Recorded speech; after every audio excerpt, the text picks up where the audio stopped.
अहमदपूर निवडणूक मतमोजणीची जय्यत तयारी झाली आहे।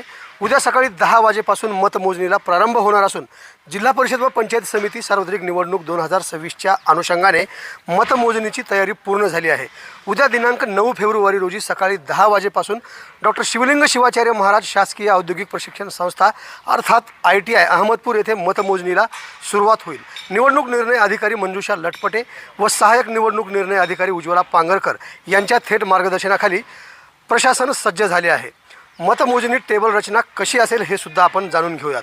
मतमोजणीसाठी मुख्य हॉलमध्ये 14 टेबल असून आपत्कालीन स्थितीसाठी 4 टेबल राखीव ठेवण्यात आले आहेत। तसेच पोस्टल मतपत्रिकेसाठी स्वतंत्र 3 टेबल आणि 2 राखीव टेबलची व्यवस्था करण्यात आली आहे। मतमोजणीची प्रक्रिया निर्दोष पार पाडण्यासाठी प्रत्येक टेबलवर सूक्ष्म नियोजन करण्यात आले आहे। प्रत्येक टेबलवर 4 जणांचे पथक कार्यरत असणार आहे।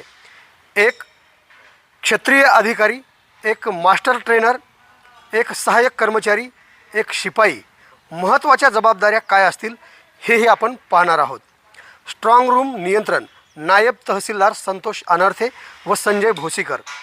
टॅब्युलेशन उपकोषागार अधिकारी GN गोपवाड। संगणक कक्ष नायब तहसीलदार अभिलाष जगताप। साहित्य पुरवठा NB अर्जुने। पुरवठा निरीक्षक SR जवादे। मतमोजणीच्या पार्श्वभूमीवर परिसरात कडेकोट पोलीस बंदोबस्त तैनात करण्यात आला असून सर्व प्रक्रियेचे CCTV चित्रीकरणही केले जाणार आहे। निकालाची उत्सुकता शिगेला पोहोचली असून प्रशासनाने पारदर्शकतेसाठी सर्व पावले उचलली आहेत। आवाज बहुजनांचा।